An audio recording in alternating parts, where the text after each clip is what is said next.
საქართველოს ხმის პირდაპირ ეთერში. სამართლის და პოლიტიკის სკოლისა და საადვოკატო ბიურო TM კონსალტინგის ერთობლივი პროექტი. გაიგე მეტი. ყოველ ხუთშაბათს 17 საათსა და 30 წუთზე. კომპეტენტური რჩევები იურისტებისაგან თქვენთვის საინტერესო სამართლებრივ საკითხებზე. მირანდა გურგენიძე, თამარ ზურაშვილი. თქვენი უფლებების შესახებ. FM 107.9-ზე.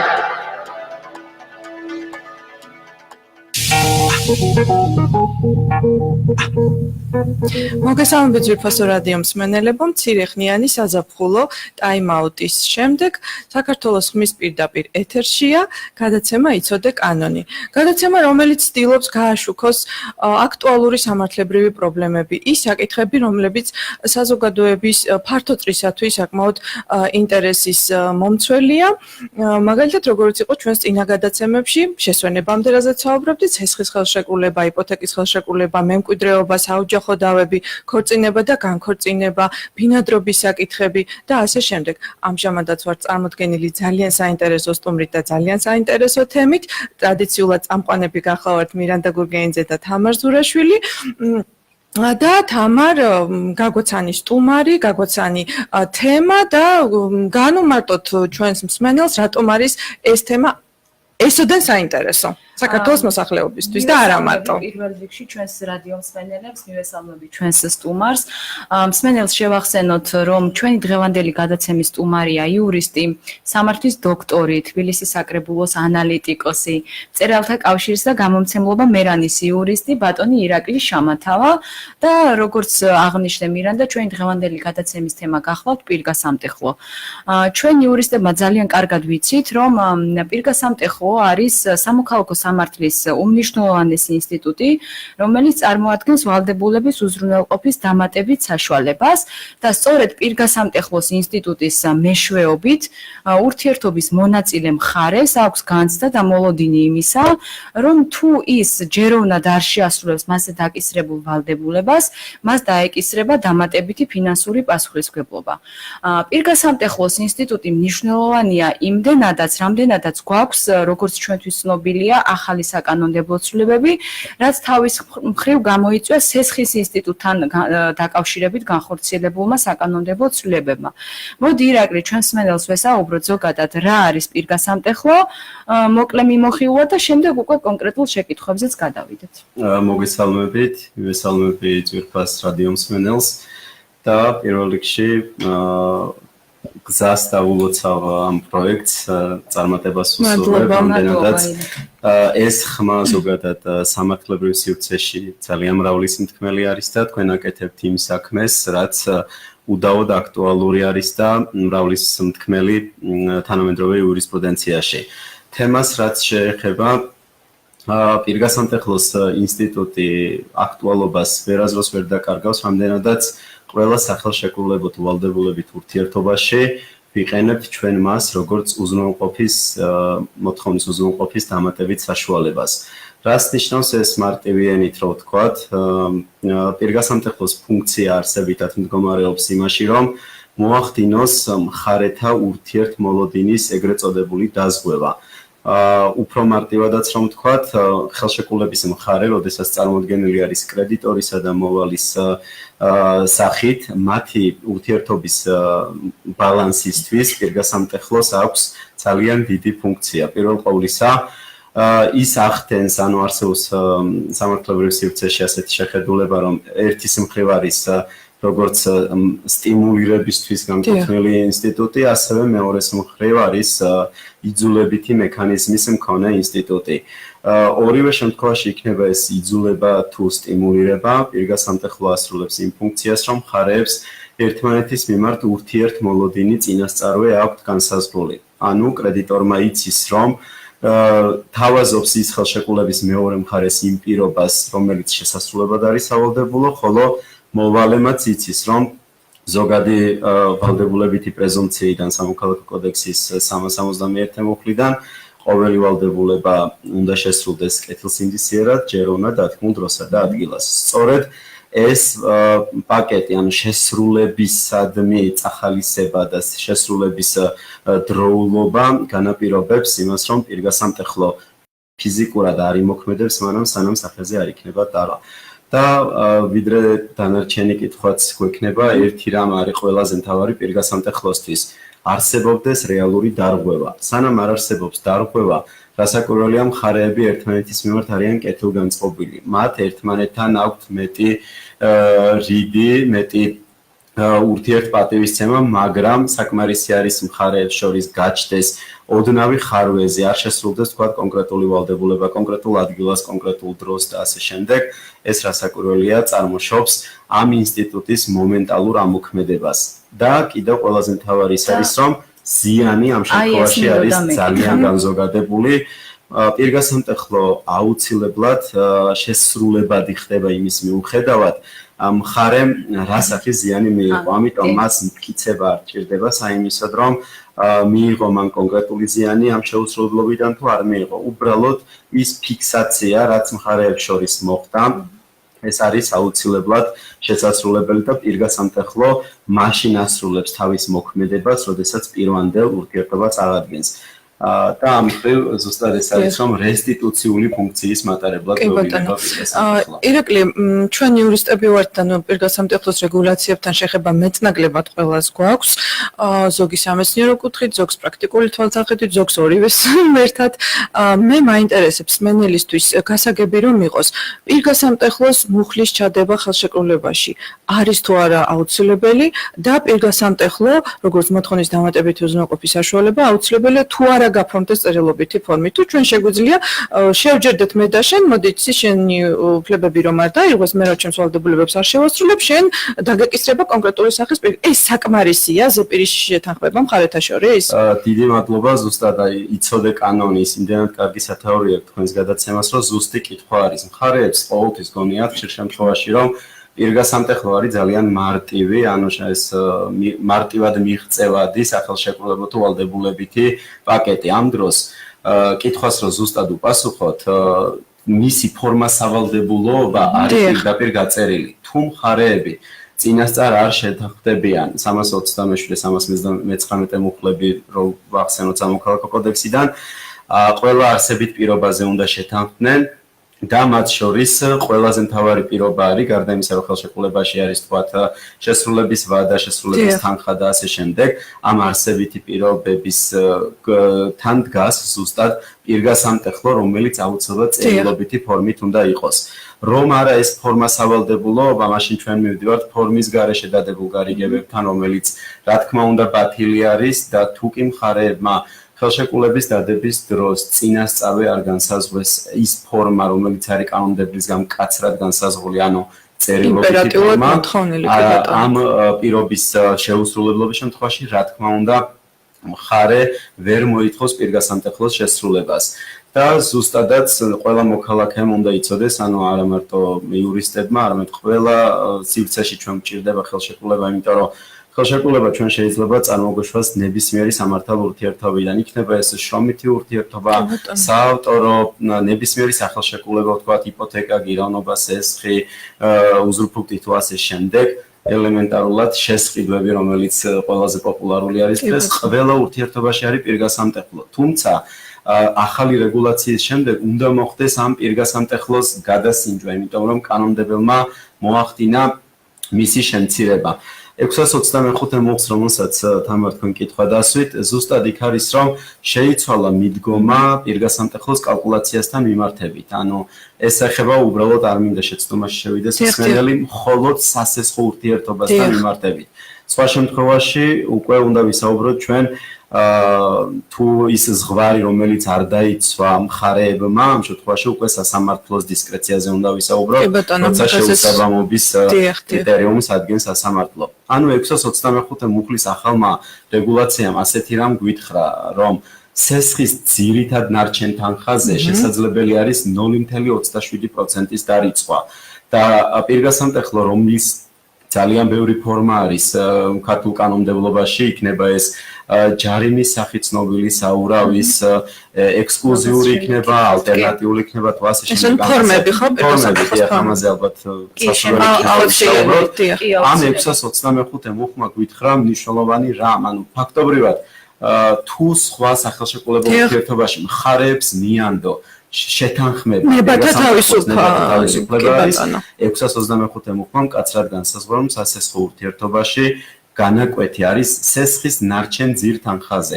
ანუ რას ნიშნავს საბანკო სექტორი მიმართავდა ხშირ შემთხვევაში, რომ თლიან თანხაზეც ხდებოდა, რაც არასწორი იყო, ამიტომ დაიცვა ერთი სიტყვით კანონმდებელმა კანონის კარგად არ მცოდნე მოქალაქე და მისცა მას დამატებითი საშუალება იმისთვის, რომ კანონშივე გაუწერა, ანუ უკვე სავალდებულო გახადა კრედიტორისთვისაც სახელშეკრულებო პირობის დაცვა და მოვალე თავისთავად, რომელიც დაცულია არის. ირაკლი, ფორმაზე ვისაუბრეთ, ახლა მინდა ვისაუბროთ სახეებზე. იურისტებმა ვიცით, რომ იურიდიულ ლიტერატურაში განასხვავებენ პირგასამტეხლოს ორ სახეს.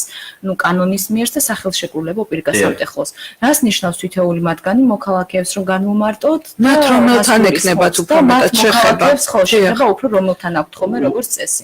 უმეტესწილად შეხება რასაკვირველია იქნება სახელშეკრულებო პირგასამტეხლოსთან მიმართებით, რამდენადაც ორადორი შემთხვევა მახსენდება, ანუ კანონის მიერი პირგასამტეხლოსი, ეს არის შრომით ხელშეკრულებაში, როდესაც არის განსაზღვრება, როდესაც ანუ ეს იყო ფაქტობრივად, აი, როდესაც ჩვენ იურიდიულ ლიტერატურას ვკითხულობთ, ეხლა გადამუშავება როცა დამჭირდა, ბატონი ლადო ჭანტურია კრედიტის უზრუნველყოფის სამართალში წერდა მაგალითად, რომ აი შრომითი ხელშეკრულების დროს კანონის მიერი პირგასამტეხლო არის. დღეს ჩვენ უკვე ბევრად მეტი შეგვიძლია ვთქვათ ამ მიმართულებით, იმიტომ რომ ზუსტად 625 მუხლში გაჩნდა პირველი კანონის მიერი პირგასამტეხლო, რომლის მოცულობა კანონმდებელმა დაადგინა. თუმცა სხვა შემთხვევაში, ანუ უფრო პრაქტიკული რასაკვირველია გამოდის ყველა სხვა სახელშეკრულებო თუ ვალდებულებითი ურთიერთობიდან წარმოშობილი, ანუ ორმხრივი, სამმხრივი თუ მრავალმხრივი ინტერესი სადაც არის, ფაქტობრივად ყველაზე მეტი შემთხვევა გვექნება სხვა ინსტიტუტებთან მიმართებით. კი ბატონო, და წეღან ახსენეთ თქვენ, მაგრამ პროცესად შევეხოთ და შემდეგ უკვე სასამართლო პრაქტიკას და ასე შემდეგ მოვიხილავთ. კლასიფიკაციაზე რო გვესაუბროთ ჩვენს დამსმენელსაც, ანუ ვიცით, რომ არსად ჯარიმა საურავი, ჩასაცდელი ეშლება, იცით თამარ და ასე შემდეგ. ჯარიმასა და პირგასამტეხლოს შორის რა სხვაობა არის? მხოლოდ მოქალაქეებს კი არა, იურისტებსაც ალბათ ჭირდებათ ამის კარგი განმარტება. კლასიფიკაციაზეც რო ვესაუბრო და შემდეგ უკვე გეთანხმებით, ეს კლასიფიკაცია რასაკვირველი არის პირობითი, რამდენადაც აი რომ განვიხილოთ ჩვენ სამართლებრივად, სამოქალაქო კოდექსი არ იცნობს ტერმინს ჯარიმა საურავს. მისთვის ცნობილი არის 417-420 მუხლებში გაწერილი არის პირგასამტეხლო, ანუ ცალკე ინსტიტუტი. რაც შეეხება ჯარიმა და საურავს, ეს არის საჯარო სამართლისთვის დამახასიათებელი ტერმინი. მაგალითისთვის ჯარიმა საურავს იყენებს საგადასახადო კანონმდებლობა, იყენებს ადმინისტრაციულ სამართალდარღვევათა კოდექსი, იყენებს საახსოვებო წარმოებათა შესახებ საქართველოს კანონი, თუმცა ზოგადად, ანუ ეს არის ცალკეული სახე, ანუ გაწერილი არის ჯარიმის საურავის მოქმედების არეალი. ანუ ზოგადად ტერმინოლოგიურად ჩვენ რას დავარქმევთ, ამასაც თავისი მნიშვნელობა აქვს. თითქოს გონია, რომ ეს ყველაფერი არის პირგასამტეხლო, მაგრამ არა, ანუ ჯარიმის ფუნქცია არის შესრულების ერთჯერადობაში გამოხატული. საურავი შესაძლებელი არის მაგალითად ვადაგადაცილებისთვის იყოს, საათობრივი განაკვეთისთვის იყოს და არსებობდეს ჯარიმის პარალელურად. ამიტომ ან თუ საბანკო ხელშეკრულებებს განვიხილავთ, მართალია სამოქალაქო კოდექსი ასე არ გამიჯნავს ცალსახად, მაგრამ ყველგან ხვდებით, რომ მაგალითად არის ფიქსირებული პირგასამტეხლო, რომელიც არის თქვათ პირობითად ჯარიმა 20 ლარი და ვადაგადაცილებისთვის დამატებით უკვე ხშირ შემთხვევაში არის საათობრივი განაკვეთით, არის დღეთა მიხედვით, არის თვეების მიხედვით და ასე შემდეგ. არსებობს ასევე ჩასათვლელი პირგასამტეხლო, ალტერნატიული, ექსკლუზიური, რასაკვირველია, ესენი ყველას თავისი ფუნქცია გააჩნიან. პირგასამტეხლოს ყველაზე მთავარი მიზანი, რაც თქვით, ეს არის მხარეთა ურთიერთმოლოდინის დაზღვევა. ანუ რას თავაზობთ ჩვენ, ანუ როგორ ვიცავთ მოვალეს და როგორ ვიცავთ კრედიტორს. თუ კი ეს ბალანსი არის დარღვეული, რასაკვირველია, შეუძლებელი არის სამართლიანობის აღდგენა. ძალიან ზოგადად გვიწევს ახლა უფრო ვრცელ სივრცეში, ანუ სამართლის თეორიისკენ გადასვლა, მაგრამ სამართლიანობის აღდგენა მოიცავს იმას, რომ არ უნდა კონდეს განცდა არც ერთ მხარეს, რომ ის ზარალდება, ის იჩაგრება, ან ზედმეტად მეტი პასუხისმგებლობის დაკისრება ხდება რომელიმეს მიმართ. და ზუსტად აქ გვინდა ალბათ სასამართლოს ზუსტად დაემთხვა ჩვენი აზრი ერთმანეთს. ანუ აქ თუ კრედიტორი დაცულია იმით, რომ მის მიმართ წარმოშობილი ვალდებულებები რაღაცით მაინც იქნება უზრუნველყოფილი, ძალიან ხშირად პრაქტიკაში ქონია შემთხვევა, რომ იმდენად მაღალი საპროცენტო განაკვეთია, რომ მხარეს სასამართლო პროცესზე მიუმართავს სასამართლოში შუამდგომობით ამ საპროცენტო განაკვეთის შემცირებასთან დაკავშირებით. მე როგორც ვიცი, როდესაც შენ ამუშავებდი ამ თემას და საკმაოდ ვრცელი და მოცულობითი ნაშრომი გაქვს პირგასამტეხლოსთან დაკავშირებით, აქ საკმაოდ ერთი დიდი თავი გაქვს მიძღვნილი ამასთან მიმართებით. როგორია დღესდღეობით სასამართლო პრაქტიკა და რას ურჩევდი შენ პირადად მსმენელს აი ამ ნაწილში, როცა ის მიმართავს სასამართლოს. უკვე გვაქვს სახეზე სასამართლო პროცესი. რას შვებით? პირველ ყოვლისა თუ კი მხარეებს შორის, ანუ არის ყველა ხელშეკრულებას აქვს გარდამავალი დებულება, რომელშიც აუცილებლად უნდა ჩავიხედოთ და დავის გადაჭრის ალტერნატიული გზა მოძებნოთ. თუ ეს დავა ურთიერთმოლაპარაკება, რომელიც შემთხვევაში გონია, რომ თითქოს მარტივი არის, მან შედეგის არ მომტანი ხდება, მე ვურჩევ ნებისმიერ მოქალაქეს, რომ სახელშეკრულებო ურთიერთობის გადასინჯვა მიანდოს სასამართლოს. რა თქმა უნდა, ეს არის დროში გაწელვადი და კრედიტორი უფრო მეტად ღიზიანდება, როცა დამატებით მას უწევს ამ ბარიერის გავლა, მაგრამ საიმისოდ, რომ საკადრისად დაიცვას თავი მხარე.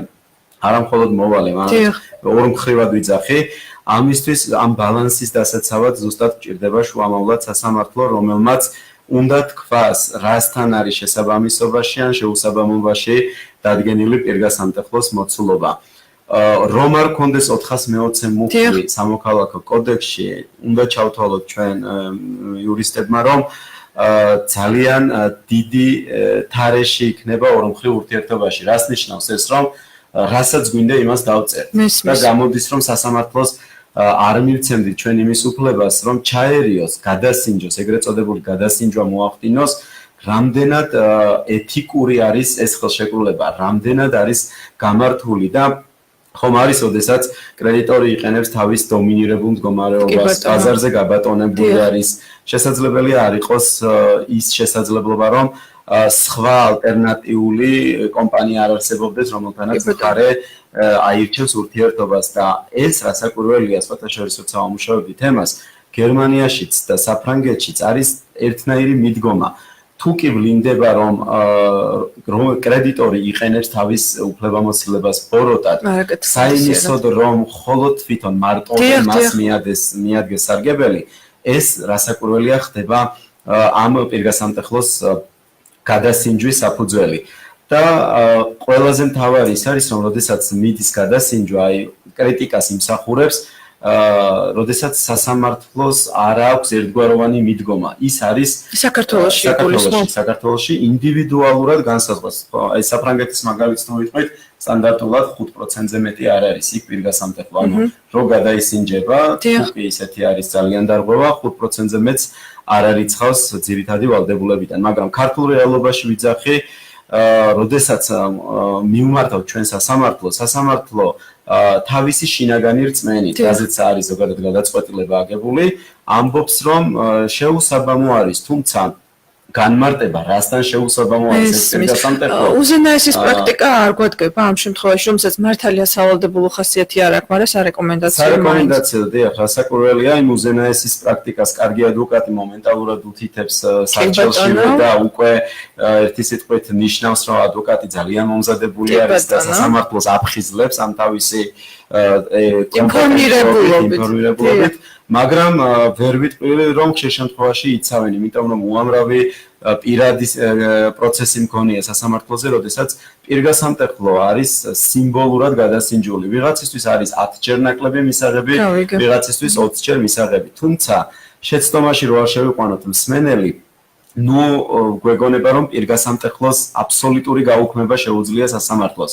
სასამართლოს აქვს თავისი დისკრეცია, ანუ იხელმძღვანელოს და დაადგინოს გონივრულობის შკალა, მაგრამ ეს იმას არ ნიშნავს, რომ ანუ აქვს მოქალაქეებს მოლოდინი და ხშირად კონსულტაციისთვის რომ მომართავენ, ანუ იმიტომაც ვამბობ ამას, რომ იცით, აი სასამართლო ჩვენ ჯარიმას არ გვიღიარებს. ვეთანხმები, ჯარიმას არ აღიარებს, მაგრამ გარკვეულ მოცულობას. მე აი ძალიან ანუ თითქმის ვერ ვნახე გადაწყვეტილება, რომ სასამართლოს ეთქვას, რომ გაუქმდეს პირგასამტეხლო. ეს ნიშნავს, რომ პირგასამტეხლოს და ამაში ვერ ჩაერევა. თუმცა ის უფლება, რაც სასამართლოს მიეცა 420 მუხლით, სასამართლო მას ძალიან კარგად იყენებს, იცავს ამით თავის მოქალაქეებს და ამასთან ეუბნება კრედიტორს, რომ თუ კი შენ რამდენჯერაც ბოროტად გამოიყენებ შენს შესაძლებლობას, მე გიპირისპირდები სამართლიანობით, რისთვისაც ანუ ვარ, მართლმსაჯულება უნდა აღვასრულო და დავადგენ იმ შკალას, რომელიც არის პირველ ყოვლისა ჩემ შინაგან წმენასთან ახლოს და უმეტესწილად პრაქტიკა ისე არის, რომ თუ კი მხარე ითხოვს, ანუ არის დავები, როდესაც 300 ლარიან დავაზე 10000 ლარებს ითხოვს, რასაკვირველია, ეს არის ლოგიკასაც დენილი ამბავია. სამართალზე რო არაფერი ვთქვათ. ირაკლი, ანუ ეხლა ძალიან მნიშვნელოვნად ისაუბრე, ანუ სასამართლოს როლზე ამ პროცესებში და ნუ ვიცით, რომ მართლმსაჯულების აღსრულების პროცესში აგრეთვე მნიშვნელოვანია, ნუ ერთია სასამართლოს გადაწყვეტილება და შემდეგ ამ გადაწყვეტილებათა აღსრულება. აი სწორედ აღსრულების ნაწილში მინდა გკითხო პირგასამტეხლოს დარიცხვის და შეწყვეტის წესები და წინაპირობები აღსრულების პროცესებში. გადაწყვეტილებათა აღსრულება პირველ რიგში ნიშნავს კანონიერ ძალაში შესული გადაწყვეტილებისთვის მომდევნო მსვლელობის მიცემას. ანუ ამაშიც ეშლებათ ხოლმე ზოგჯერ გონიათ, რომ როდესაც გადაწყვეტილება გამოდის, ის მომენტალურად აღსრულდება. არის კატეგორიები, რომელიც მომენტალურ აღსრულებას ექვემდებარება და უყოვნებლივ აღსრულებას და ამის მაგალითი არის თქვა თუ კონკრეტულად ხელშეკრულება ითვალისწინებს ამას და ასევე რიგი საქმეებისა, რომელიც კანონით არის განსაზღვრული. გადაწყვეტილებათა აღსრულება რომ არ არსებობდეს, მაშინ გამოდის, რომ ჩვენ გვექნება ჩვენი ურთიერთობა, სამართალ ურთიერთობა ერთ ანუ ეტაპზე დაასრულებს მოქმედების არეალს, ისე რომ გარანტია არ მექნება თუ როგორ დავიცავ და როგორ აღვიდგენ მე ჩემს იმ ზიანს, რაც მომადგამ შეუსრულებლობიდან გამომდინარე. მაგრამ ყველაზე პრობლემური რაც არის, ამას წინათ გამოიცა ბატონი ვალერი ხრუსტალის თანაავტორობით საახსოვო წარმოებათა შესახებ საქართველოს კანონის რამდენიმე მუხლის კომენტარი და ჩვენი აზრი გამიხარდა, რომ ამ ხრივ ემთხვევა, ანუ თემაზე მუშაობის შემდეგ გამოვიდა ეს წიგნი. ასეთი რამ უნდა ვთქვათ, რომ გადაწყვეტილება, როდესაც აღსასრულებლად მიექცევა კანონიერ ძალაში შესული გადაწყვეტილება, პირგასამტეხლოს რა ბედი ელის. ეს მიდგომა ძალიან საინტერესო არის იმ ხრივ, რომ ხშირ შემთხვევაში არსებობს გარკვეული სირთულის საქმე, რომელსაც აღსრულება უბრალოდ ვერ უზრუნველყოფს. იმის მიუხედავად, რომ მას უდიდესი შესაძლებლობა გააჩნია, თუ საქმე არ იძლევა იმ რესურსს და პოტენციალს, რომ გადაწყვეტილება აღსრულდეს, ასეთი საქმე ფაქტობრივად ხდება უიმედო. მაგალითისთვის, თუ აღსრულების დაწყების შემდეგ მოვალე აღმოჩნდება სოციალურად დაუცველთა ბაზაში, სადაც ასევე გარკვეული ქულები არის, როდესაც აღსრულება მას არ ეხება, ან ეხება, ასევე რეგისტრირდება ქონება და არსებობს აღსრულების დამამკოლებელი რამდენიმე გარემოება, ეს იმას ნიშნავს, რომ კანონი ამბობს ასეთ რამეს, 2 წლის ვადაში, თუ კი მე ვერ აღვასრულე კრედიტორული მოთხოვნა, დამატებით გადამიხადე საფასური, წინააღმდეგ შემთხვევაში მოვახდენ ამ გადაწყვეტილების ამ საახსოვო ფურცლის უკან დაბრუნებას. საახსოვო ფურცლის დაბრუნება თავისთავად ნიშნავს არა იმას, რომ აღსრულებამ უარი გვითხრა ჩვენ გადაწყვეტილების აღსრულებაზე, არამედ 10 წლის ვადაში, ანუ ზოგადად ამის დაზუსტება მინდოდა. არაფერ კავშირში არ არის, ანუ არ შეეშალოს ეს მსმენელს ჩვეულებრივი ხელშეკრულებით განსაზღვრულ ხანდაზმულობასთან, ანუ მაგალითად პირობითად თუ უძრავ ქონებაზე ხანდაზმულობა არის 6 წელი ან სხვა მოძრავზე 3 წელი, ეს არ ეხება ცალსახაწერია, რომ გადაწყვეტილებათა აღსრულება მოიცავს 10 წელს. იმის მიუხედავად რა ხანდაზმულობას მოიცავს კონკრეტული ურთიერთობა. ანუ თუ მეორე წელში უკან დავებრუნდა საახსოვო ფურცელი, შემიძლია უკან შევაბრუნო აღსრულებას. მაგრამ აქ გაჩნდა ერთი პრობლემა. 35 მუხლს საახსოვო წარმოებათა შესახებ, რომელიც ანუ უნდა გადავაბათ 25 მუხლთან, ამბობს ასეთ რამეს. მოვალე ყოფნის პრეზუმპციაზე ხო საუბარი. თუ კი მე ვერ შევძელი აღსრულების ბიურო ვერანაირი ბერკეტით მოვალის იძულება და მისი მხრიდან ვერც ნებაყოფლობით, ვერც სხვა შესაძლებლობით, ანუ ფიზიკურად არ არსებობს, ანუ ქონება და ასე შემდეგ, გადაწყვეტილებას მიბრუნებს კრედიტორს და მეუბნება არსებობს ასეთი ჩანაწერი, რომ იმ დღიდან, როდესაც დაუბრუნდება საახსოვრო ფურცელი კრედიტორს, პირგასამტეხლოს, ანუ ჯარიმის დარიცხვა უნდა გაგრძელდეს. რისი მომცემი არის სამართლებრივად დაბრუნებულ გადაწყვეტილებაზე ჯარიმის ხელმეორე ამოქმედება. ეს არის ზუსტად ის პრობლემა, რომ ჩვენ ფაქტობრივად, ანუ წარმოვიდგინოთ, რომ გვაქვს გადაწყვეტილება 3000 ლარზე, ვერ აღვასრულეთ, გვაქვს ეს გადაწყვეტილება მობრუნებული და ხელშეკრულება, რომელიც არსებობდა, ხელმეორედ მოვახდინოთ ჩვენ ამისი გაცოცხლება, ეს საგადასახადო კუთხითაც ძალიან ხშირი შემთხვევით, როდესაც პირიქით კრედიტორსაც არ აწყობს, იმიტომ რომ კრედიტორი ხშირ შემთხვევაში სასამართლოს მიმართავს იმისთვის, რომ პირგასამტეხლო გააჩეროს. არის ესეთი შემთხვევა, კეთილსინდისიერი მიდგომა, როდესაც არ მაქვს შესაძლებლობა თქვა კომპანიას წარმოადგენდა არ მაქვს ის შესაძლებლობა, რომ ხელოვნურად მოვახდინო ინსპექტირება ამის პირგასამტეხლოსი, მიუმართავს სასამართლოს ან აღსრულებას აიმისოთ, რომ პირიქით მოვახდინო გაყინვა ვალის. ეს მეხმარება შემდეგ იმისთვის, რომ თუ გადაწყვეტილება ვერ აღვასრულე, უიმედო ჩამომეწეროს და აღარ საგადასახადო კუთხით კომპანიისთვის ასეთი უიმედოვალი, ვიცით რომ დაბეგრვას არ ექვემდებარება და გარკვეული პრიორიტეტის შემქმნელია. პრობლემა არის ის, რომ ასეთი აღუსრულებელი გადაწყვეტილების მიმართ ჩანაწერი, რომელიც ამბობს, რომ პირგასამტეხლოს დარიცხვა გაგრძელდეს, ვფიქრობ, რომ ითხოვს რედაქტირებას. ცოტათი უხერხული არის ხშირად იურისტებს აქვთ ეს ამბიცია და მათ შორის მეც რომ გვინდა რომ უცებ შევცვალოთ კანონმდებლობა და ხისტები ვიყოთ, მაგრამ ჩემი მოკრძალებული წინადადება ზუსტად ის არის, რომ იქნებ გადაისინჯოს ეს ნორმა, რომელიც არაფერს არ აძლევს არც ერთ მხარეს და ზუსტადაც უმჯობესი იქნება თუ კი აღსრულების მიზანი არის საბოლოოდ გადაწყვეტილების აღსრულება და საქმის დაარქივება ყველაზე მეტად უხარია კრედიტორს, ამ შემთხვევაში ეს ინსტიტუტი ვფიქრობ, რომ დაკორექტირება საჭიროებს. საერთაშორისო პრაქტიკა ცალსახად გვაინტერესებს, იმიტომ რომ არის რიგი გადაწყვეტილებებისა, რომლებიც სასურველია ჩვენთანაც იყოს მთლიან დაანგრევთ, რომ სულისკვეთება იგრძნობოდეს და ამ კუთხით ხო არა გაქვს შენეული რეკომენდაციები. საერთაშორისო პრაქტიკის გაზიარება უმნიშვნელოვანესი არის, იმიტომ რომ აღნიშნული პროცედურა, ანუ ფაქტობრივად სამართალი არის ცოცხალი პროცესი, მოქმედება, რომელიც ითხოვს ყოველდღიურ დინამიკაში სიახლეს.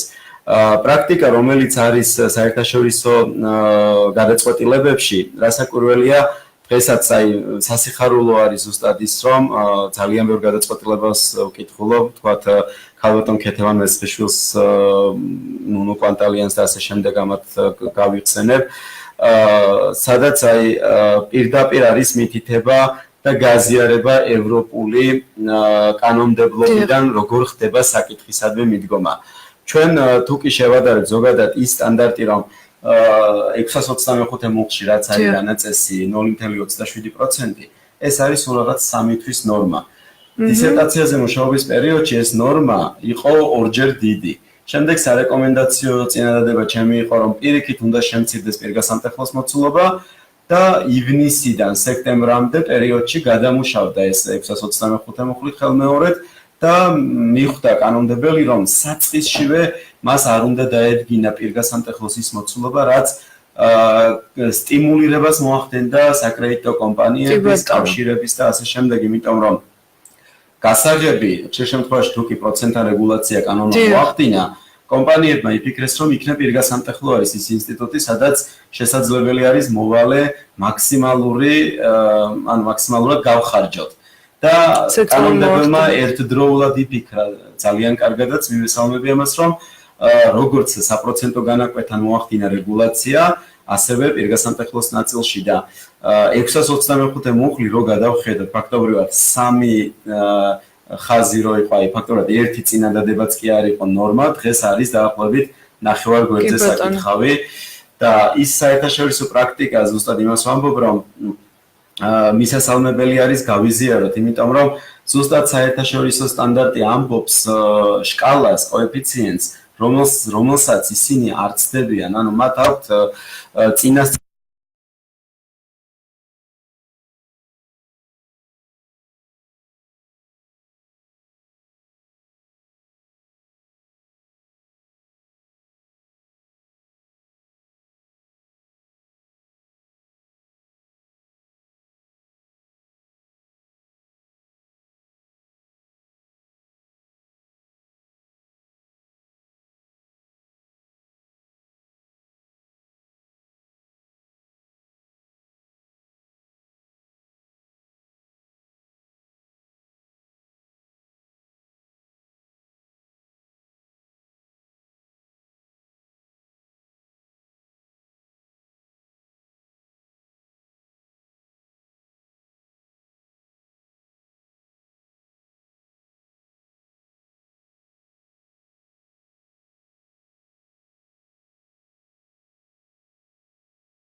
თვალისწინო არის, იმიტომ რომ ჩვენ სამართლებს გეუბნებათ უბრალო მსმენელს. ყველაზე მთავარი რაც არის სახელშეკრულებო თუ ვალდებულებითი ურთიერთობა, რომელთანაც საქმე გექნებათ თქვენ, იქნება ეს წმინდა სანიმთო სამართლებრივი თუ სხვა ინსტიტუტის, ყველა ინსტიტუტში არის პირგასამტეხლო. მაგალითისთვის, ადგენთ იჯარის ხელშეკრულებას, ქირავნობას, უზურპრუქტი იქნება, სერვიტუტი იქნება, გექნებათ შემთხვევა იპოთეკასთან, გირავნობასთან, სესხთან თუ ასე შემდეგ, ყველა ინსტიტუტს ვერ ჩამოვთვლი. უპირველესად გადახედეთ ყველაზე მთავარ პირობას, რა მოცულობაზე არის საუბარი, არის თუ არა საერთოდ საუბარი ამ პირგასამტეხლოს მოცულობაზე და როგორი არის ეს პირგასამტეხლო ფიქსირებული, ყოველდღიურ დინამიკაში მზარდი, ანუ სტატისტიკური თუ როგორი. თუ ამ პირობას დავიცავთ, ეს არის აი ფაქტობრივად ჩათვალეთ, რომ მხარეებს უკვე წინასწარვე გაქვთ ერთმანეთის მიმართ ყველაფერი გადასინჯული. ის რომ მხოლოდ ნასყიდობის ხელშეკრულებით პირობითად მყიდველმა გადაუხადოს გამყიდველს საზღაური და სანაცვლოდ მიიღოს ქონება, ეს არის არსებითი პირობა, მაგრამ იქვე ჩახედეთ, თუ არის ნასყიდობა განადების პირობით, მაგალითისთვის იმ განვადებას შეუსრულებლობაზე ხომ არა აქვს კონკრეტული სანქცია დადგენილი. და მე თვითონ უამრავი შემთხვევა მაქვს, დღეს ყველაზე აპრობირებული გახდა საუნივერსიტეტო სივრცეში პირგასამტეხლო. საუნივერსიტეტო გადასახადთან დაკავშირებით დაკავშირებით, ანუ ამას ვამბობ, რომ ყველა ურთიერთობაში იყენებენ ამ ინსტიტუტს. ამიტომ ეს თემა აქტუალური იქნება, კარგი იქნება თუ შემდეგშიც სხვა რესპონდენტი გეყოლებათ, რომელიც უფრო სხვა მიმართულებით ისაუბრებს. ეს არის ინსტიტუტი, რომელსაც ჩვენ ვერ ამოვწურავთ და ყოველდღიურ ურთიერთობაში არ არსებობს, აი ნებისმიერი რამ წარმოვიდგინოთ, ყველგან ხვდებით პირგასამტეხლოს, ყოველ ნაბიჯზე. ამიტომ ჩემი უმორჩილესი თხოვნა არის შესაბამისობა კანონთან როგორი არის თუ არა შესაბამისობაში და მისაღები არის თუ არა თქვენთვის პირგასამტეხლოს ის მოცულობა, რაც არის დადგენილი. ნუ ამ რჩევიდან გამომდინარე მოქალაქეები თავად თუ ვერ შეეძლებენ რომ შევიდნენ პირგასამტეხლოს სამართლებრივ სიღრმეებში, მინიმუმ ის მაინც ეცოდინებათ რომ ეს ყურადღება მისაქცევი თემაა და იურისტთან მაინც გაიაროს. ანუ ჩვენ შემთხვევაში, როდესაც სანოტარო გარიგებებთან მაქვს ხოლმე ძალიან ხშირი შეხება, პირგასამტეხლო არის სადღაც მე-12 გვერდზე თუ 12 გვერდიანი არის. ამ დროს 12 გვერდს ვინც არ კითხულობენ. მხარე არის ბანკებში და საფინანსო ორგანიზაციებში. სადაც 6-იანი შრიფტით ვეღარ პოულობ ამ შრიფტს როგორ ვიჩნავენ, არც ერთ წარვაკრინებ, თუმცა იმის მიუხედავად, რომ სამართლებრივ სივრცეში ძალიან ბევრი ნიშნომია, საბანკო პროდუქტს ვერ ვკითხულობ, იმიტომ რომ ისმის აბსოლუტურად ამ ხელშეკრულების მთლიანად გადახედვა. და ან ნებისმიერ დოკუმენტში ან ჩვენ მოქალაქეებს გვაქვს ერთი ძალიან ცუდი ჩვევა, ანუ საქართველოში ხდება ესეც რასაკვირველია, ეკონომიკური პირობები განაპირობებს იმას, რომ არ გვაქვს ამ პირადი ადვოკატის და პირადი იურისტის განათლების ნაკლებობაც არის ეს ფუფუნებაც არის და ეს სამართლებრივი და ფინანსური განათლების ნაკლებობაც ალბათ. არა მარტო, ანუ შესაძლებელია, დარგის სპეციალისტი რის არსებობს ევროპაში. ეხლა რასაც საუბრობ ამ თემაზე, 5 კაცი გჭირდება სასაუბროდ, იმიტომ რომ აღსულებაზე ერთ კონკრეტულ დარგზე ფინანსური საგადასახადო კუთხით შეიძლება დადებულები ვიყოთ ამ მხრივ, მაგრამ ვერ მივაღწიოთ კრედიტორთან შეთანხმებას. ანუ კრედიტორი იყენებს იმ მდგომარეობას, რომ თუ კონკრეტულ საპროცენტო განაკვეთს იქნება კონკრეტულ მოცულობას პირგასამტეხლოს არ დავეთანხმებ, მას სხვა სარგებელი ამ ურთიერთობიდან არ აქვს. ის არ გირჩევს განათლებულ და კომპეტენტურს, აღარ ისურვებს თანამშრომლობისთვის, მას ურჩევნია მეტად ხისტად მიუდგეს ამ შემთხვევაში და ისარგებლოს ამ ბარიერებით და ჩემი ყველაზე მთავარი მიმართვა რაც იქნება რადიომსმენელებისადმი ეს არის რომ კანონი იცოდე კანონი თქვენი ფორმატი ზუსტად ეს არის აუცილებლად განსაზღვრეთ რამდენად გონივრული არის პირგასამტეხლოს მოცულობა. სხვა შემთხვევაში თუ კი თქვენ ამაში არ დაიხმართ თქვენს მეგობარ იურისტებს და ასე შემდეგ გადაბრუნებული ურმის პრინციპიდან შეუძლებელი არის მერე უკვე შედეგი დავაყენოთ და მხოლოდ იმას მოვიტყვით, რომ სასამართლო იმსჯელებს. სასამართლოსაც ხელფეხი ხშირ შემთხვევაში შეკრული აქვს და ისიც გარკვეულ ამოსავალდებულებას პოულობს გარკვეული საქმეთა მსვლელობიდან. ყველაზე კარგი არის ამიტომ რომ დავაზღვიოთ, გადავხედოთ და სულ მცირე გავიკითხოთ, რას ვაწევთ მაინც. წავიკითხოთ მაინც. თამარ, ნენოლა დასასრულისკენ მივიდა ჩვენი გადაცემა. პირიქით მადლობა. საინტერესო, ნამდვილად საინტერესო. გადაცემისთვის. ჩართულები ვიყავით, რაც მთავარია პრობლემაში, იმდენად საინტერესო მოსაუბრე ყავდა. შევახსენოთ ჩვენს მსმენელს, რომ რადიო საქართველოს ხმაზე უსმენდა გადაცემას იცოდე კანონი, რომელიც ხორციელდება საადვოკატო ბიურო TM კონსალტინგისა და მადლობა და მომაუხუჩებათ. აგრეთვე შევახსენოთ ისიც, რომ ყოველ ხუთშაბათს 6:30-ზე შეუძლიათ გვისმინონ და აგრეთვე პირდაპირ ეთერში თვალი გვადევნონ რადიო საქართველოს Facebook გვერდზე. ჩვენ მომდევნო ხუთშაბათამდე გემშვიდობებით საინტერესო თემებით და საინტერესო სტუმრებით. ნახვამდის.